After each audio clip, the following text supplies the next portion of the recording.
100 years ago, women took to the streets of London demonstrating and wrecking property all over the city. The Suffragettes are the only protest movement in the history of Great Britain that have actually succeeded by violence. For the BBC's History of the World season, I'm going to explore these events through objects from their daring campaign. Several hundreds of women would have rampaged down the West End, smashing all these windows. Through the relatives of women who made enormous personal sacrifices for the cause.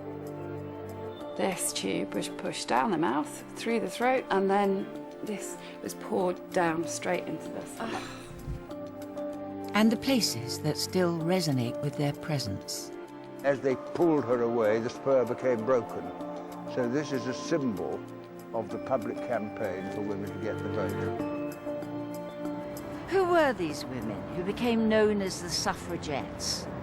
In this programme, we're going to trace the story of their activity in London and try and find out more about this extraordinary political upheaval that helped to transform women's lives and our democracy.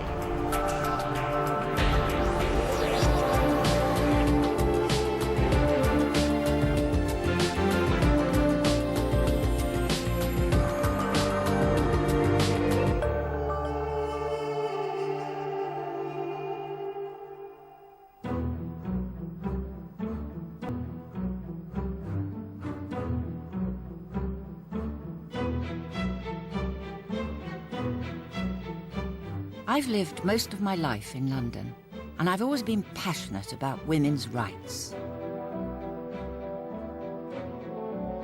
I want to discover what this city, its people and parliament can reveal about an incredible moment of history. 100 years ago, London was still a very traditional society, but it was also becoming the stage for some remarkable scenes. A group of determined women were taking London by storm. Hyde Park was the setting for a major spectacle created to stun Edwardian society. They organised the most incredible occasion called Women's Sunday, and they brought women from all over the country on specially chartered trains to this monster rally in Hyde Park. They had 20 platforms with about half a dozen speakers talking about what a good idea it would be for women to have the vote. And it was a defining moment, really, in the suffragette campaign in London.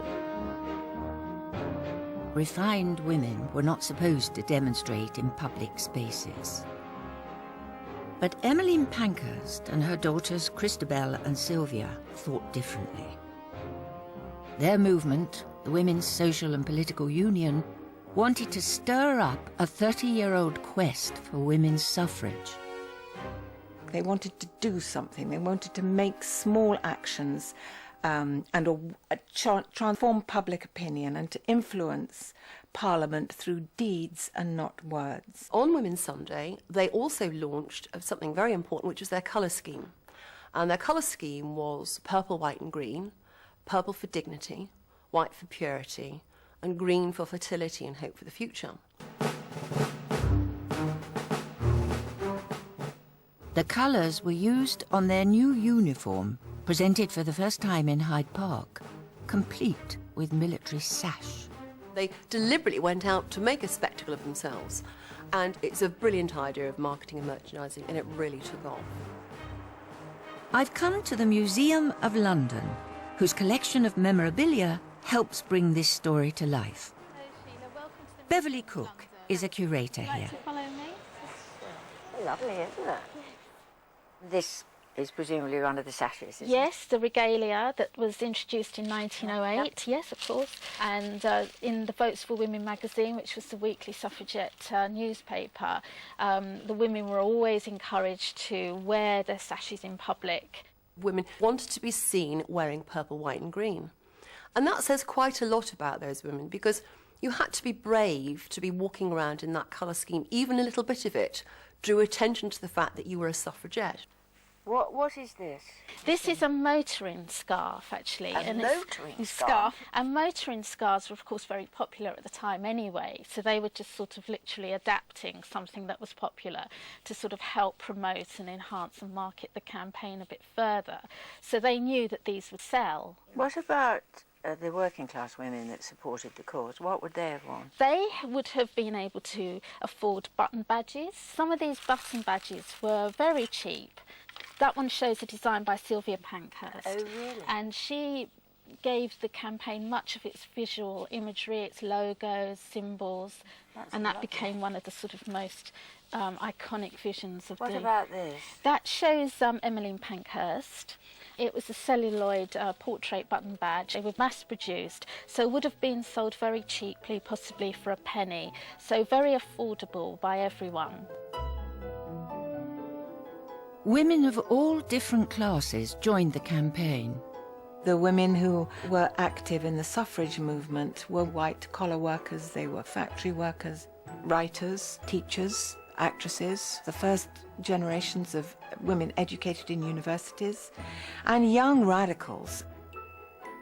By 1908, the Pankhurst's followers had already earned themselves a nickname. The Daily Mail invented the term suffragette with the idea that it was diminutive. It was patronising. It was sort of like ladette. But like many other things in history, what was originally a term of abuse became a term that they embraced. Mill worker Annie Kenny joined the Pankhursts and became a leading suffragette. Her great-niece, Anne O'Shaughnessy, and her daughter, Stephanie, cherish Annie's commitment to the cause. So here's a lovely one of Annie. Oh, yes, that's beautiful. That's a really beautiful one of her. Yeah. My great-aunt came from a big family in the north of England. They were working-class people. Certainly, that generation, the great-aunts, were definitely expected that their job would be to be married and stay in the home.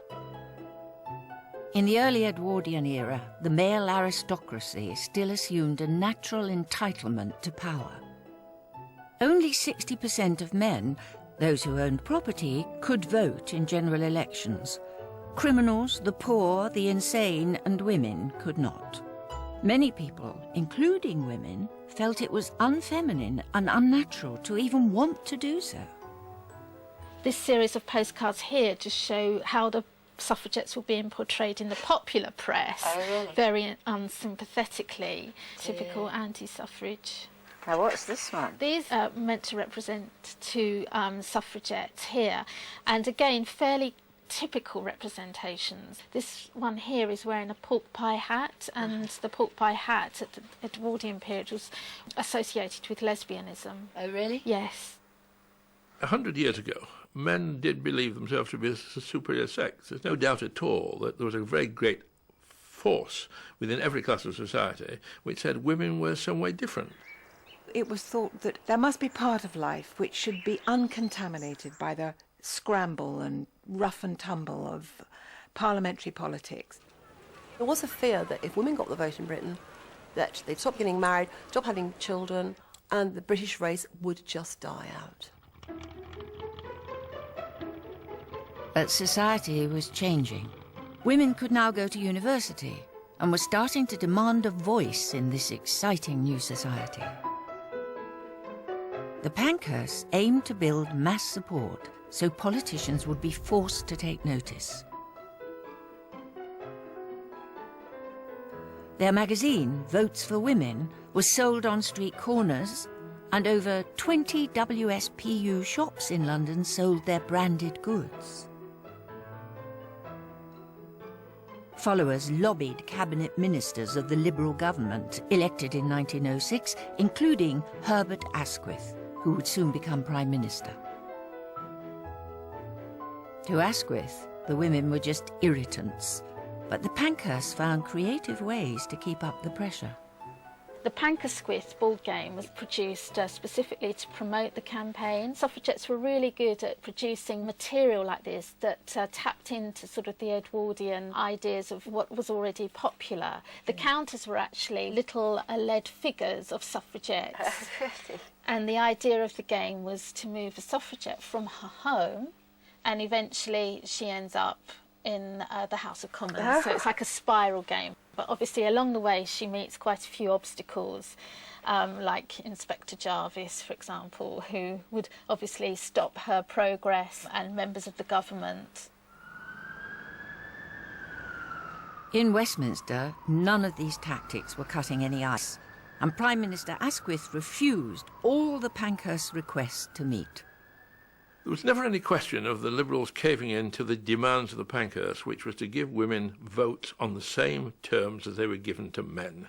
Because to do that, to give votes to women who were property owners, was to reinforce the Conservative vote.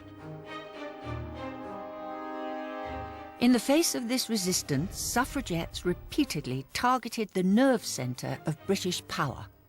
The suffragettes' motto was deeds, not words, and one of the actions that they took to grab attention was to chain themselves to the railings here at number 10 Downing Street. It was the first time that anybody had done anything like that, and it became a sort of iconic image for the whole campaign. They used to use those belts to chain themselves to railings. And they were actually adapted from belts that were previously used in lunatic asylums. I cannot get over the tininess of all these women. Yeah.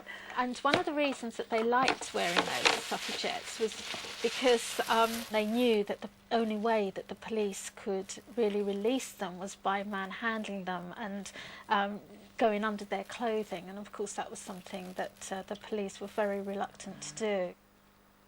Some activists became more aggressive in their protests. I suppose they saw themselves as thinking that, you know, the suffrage had never been won without a fight. There had always been militancy, and women just had to go the whole hog and push the issue. This here is a toffee hammer, and toffee hammers were traditionally used by suffragettes for window smashing. They were very keen to attack property from that period because they felt that would be a way of getting the public, businesses and the government to sit up and take notice. And toffee hammers were particularly used because they were very light and they were very easy to conceal. Emily Wilding Davison took to militant action with gusto. She had a degree in English and had worked as a governess for a Liberal MP. She was quite an extremist. She invented a whole new type of protest, which was creating letter bombs, putting them into pillar boxes. So she pioneered that strategy and was responsible for destroying hundreds of letters and bits of post. The best place to cause a disturbance was at Parliament. The House of Commons for the suffragettes was a sacred place. It was always known as the Mother of Parliaments, the Queen of Parliaments. For them, it was a very important focus of their thinking and their activities. I've come to meet parliamentary legend and former Labour MP Tony Benn, who's passionate about the history of our democracy and has taken a personal interest in suffragette actions inside this formidable seat of power. Now, this is the oldest part of the building, in a way. All the great debates occurred here. The House of Commons sat here until 1834, when there was a huge fire. No, apparently there's some significance in this particular statue. Yes, well, what happened here was, in April 1909, a woman came with 3 other people, and she had a handcuff, and one part was attached to herself and locked, and the other part she put on the spur, and as they pulled her away, the spur became broken. So this is a symbol of the public campaign for women to get the vote. And also I see that Falkland's sword was broken. Oh, gosh. So somebody had handcuffed themselves to the sword. And women were not allowed beyond this point. This moves into the central lobby where people lobby their MPs.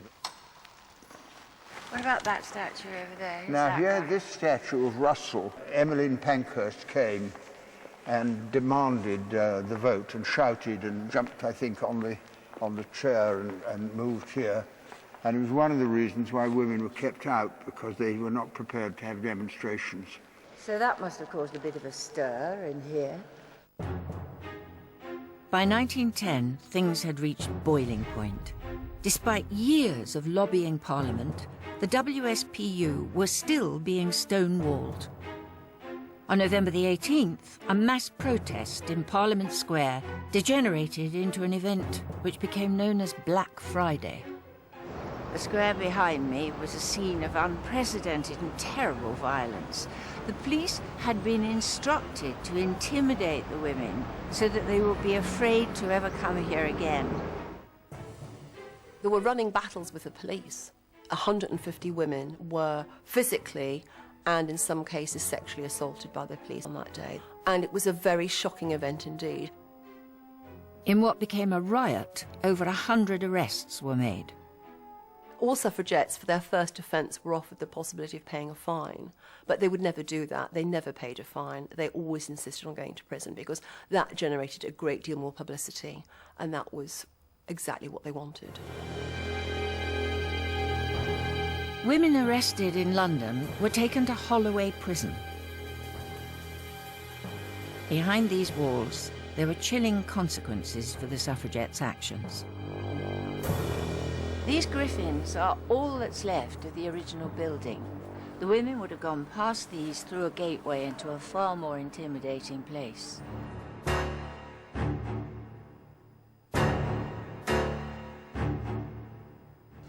For the head of security escorting me, there's little trace or memory of what occurred here 100 years ago.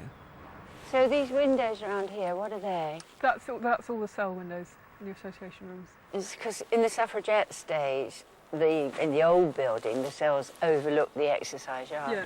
And there's a lovely story of Thomas Beecham, the conductor, coming to see Ethel Smythe, who had written an anthem for the women called Women on the March, I think it was called. And he saw her conducting frantically with a toothbrush outside, and the women were walking around singing this anthem. Must have been a sight for sore eyes. Yeah.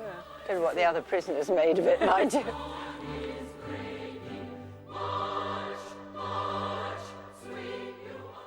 Annie Kenney was repeatedly arrested and sent to Holloway. This is an extract from Annie Kenney's book, Memoirs of a Militant, and this is about her first night in Holloway Prison. After climbing what looked like Jacob's ladder, we reached a cell. When I was safely inside, the doors were shut with a bang. I had many tips given me by old hands, and when I became an old hand, I passed the tips on to others. Never before had British prisons locked up so many women for a political cause. Over 1,000 suffragettes were detained over the 5 years of the campaign.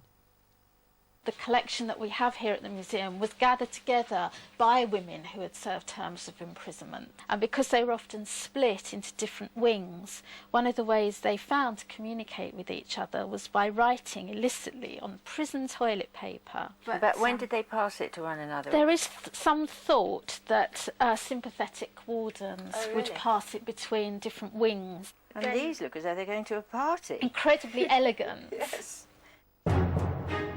The suffragettes demanded the status of political prisoners, and when they didn't get it, they went on hunger strike. The government's response was force feeding. Hunger strike and force feeding is a really defining moment in the story of the suffragette struggle. There we go. I'm meeting the granddaughter of Violet Dowdney, an Oxford graduate who became a militant suffragette.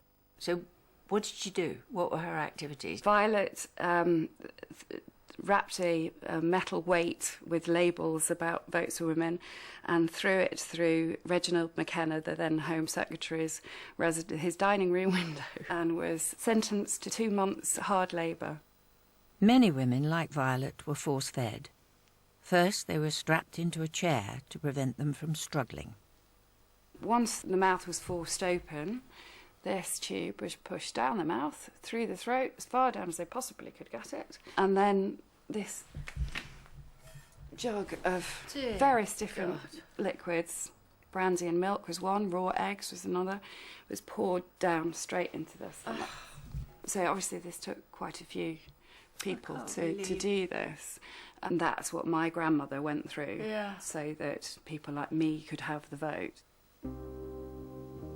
The Pankhursts always expressed gratitude for this commitment to the struggle by issuing a personal certificate of thanks. This is it. This is the very thing.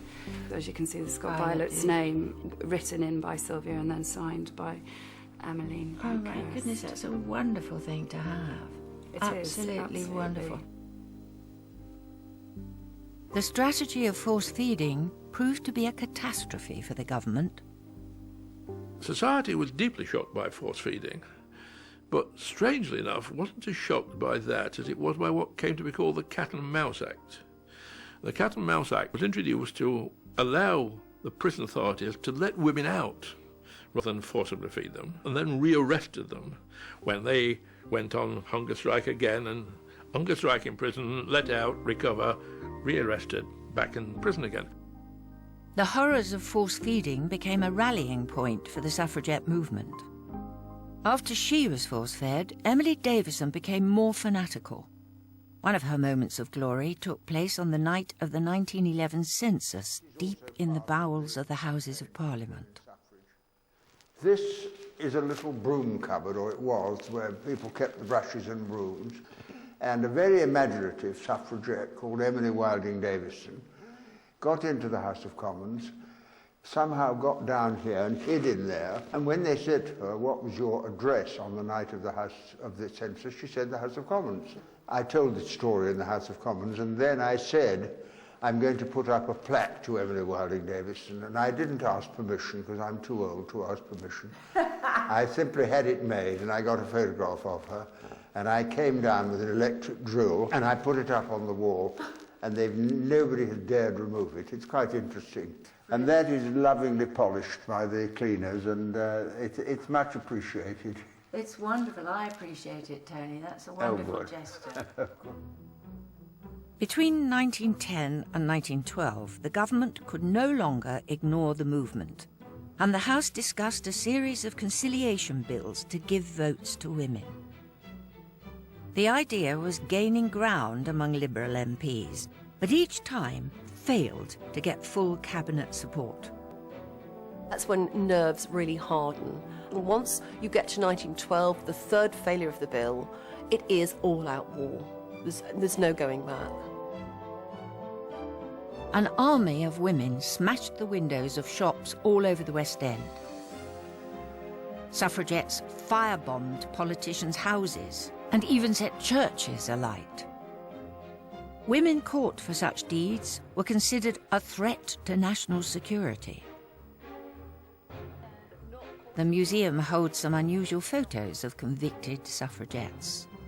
They were the first surveillance images, actually, that were commissioned by the government. When the women were arrested, they often refused to have their photograph taken as like a mugshot. So in the end, the government decided to ask a photographer to develop a long-range lens, and he was positioned in a van, an unmarked van, in the yard of Holloway Jail. And the reason they felt this was so important was because a lot of the women were undertaking attacks of works of art, going into museums, and so if any security guards saw people who looked like these women trying to enter, they would sort of bar their way. Do we know who these women are? Yeah, this one I love because it's got a big red cross against it, and on the reverse it says, "The woman who slashed the ropey Venus," as if she was the most dangerous woman, suffragette. Please do never ever let her enter your premises. And her name was Mary Richardson. Oh, good heavens.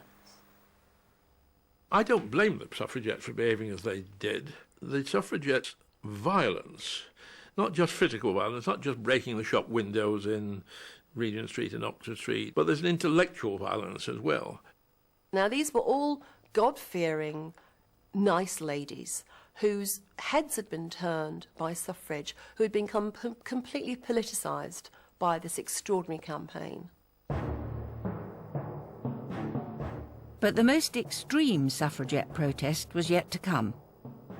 On June the 4th, 1913, Emily Davison arrived at the Epsom Derby, intent on making a dramatic public protest.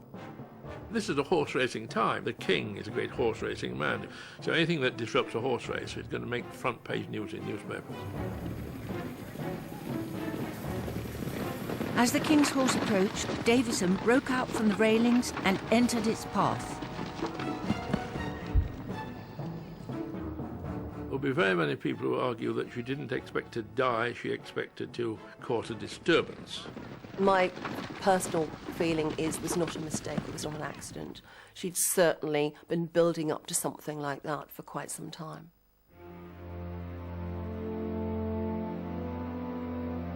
The Pankhursts organised a funeral fit to commemorate the life of the first suffragette martyr.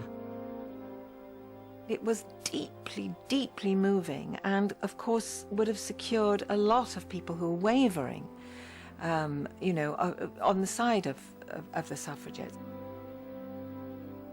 6,000 women marched solemnly to this church, St George's in Bloomsbury.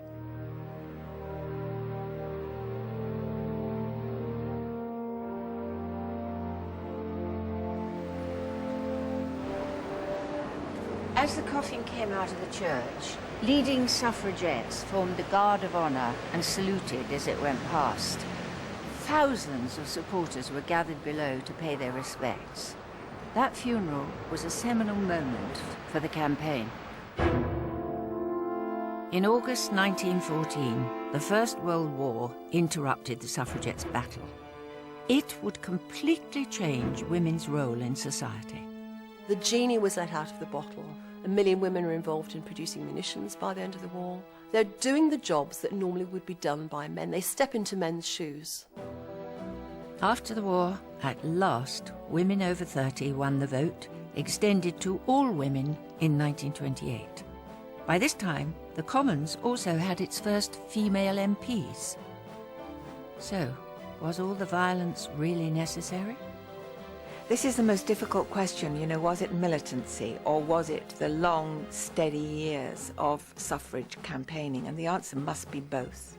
I think that without the violence, there would not have been attention drawn to their cause. The suffragettes are the only protest movement in the history of Great Britain that have actually succeeded by violence. The struggle to win the vote has had a lasting impact on the descendants of suffragettes. How did you feel about it? Immensely proud. Great. Immensely proud, yeah. Once you're 18, you can go along and you can vote, then every single time I have the power to vote, I do. Great. Even if I'm abroad, I make sure I've got a postal vote. It's just one of those fundamental things that I've done ever since. The kind of legacy of Annie Kenney has passed through the family. I think she gave us a kind of, I wouldn't say militant view of the world, but definitely a very feminist view of the world, and I think that was definitely passed down through the female line. I am extremely proud that this is in the family, and it does make me angry when people, particularly women, can't be bothered voting, because there's still parts of the world where the women don't have the vote, and it was fought for, and people suffered to get this. Even in Britain, women still don't have full equality, but the objects and locations I've seen are a testimony to the bitter struggle that underpins our democracy. If you have an object which shows what the people and places of the UK have given the world, then you can add it to our digital